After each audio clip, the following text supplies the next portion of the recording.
যশোরের রাষ্ট্রদ্রোহের মামলায় বিএনপির ভারপ্রাপ্ত চেয়ারম্যান তারেক রহমানকে বেকসুর খালাস দিয়েছেন আদালত। দুপুরে জেলা ও দায়রা জজ আদালতের বিচারক শেখ নাজমুল আলম এ আদেশ দেন। পাবলিক প্রসিকিউটর সৈয়দ সাবিরুল হক সাবু জানান, 2015 সালের 22 জানুয়ারি তারেক রহমানের বিরুদ্ধে রাষ্ট্রদ্রোহিতার মামলা করেন যশোর জেলা আওয়ামী লীগের সাংগঠনিক সম্পাদক আফজাল হোসেন। আদালতের নির্দেশে যশোর কোতোয়ালি থানা পুলিশ তদন্ত শেষে ওই বছর 21 এপ্রিল তার বিরুদ্ধে চার্জশিট দেয়।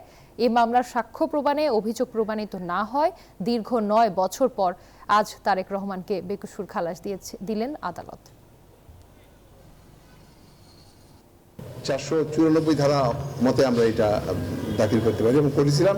করার পরে সেটা আমাদের আমলি আদালত এটাকে গ্রহণ করে নাই। পরবর্তী সময় আমরা সেটার বিরুদ্ধে রিভিশন মামলা করেছি এবং রিভিশনে আজকে আমাদের যশোরের জেলা এবং দায়রা জজ আদালত এই মামলার শুনানি অন্তে আমাদেরকে তারেক সাহেবকে মামলা থেকে অব্যাহতি বা খালাস দিয়েছে। এই ঈদে জামা জুতো অ্যাক্সেসরিজের ডিসকাউন্ট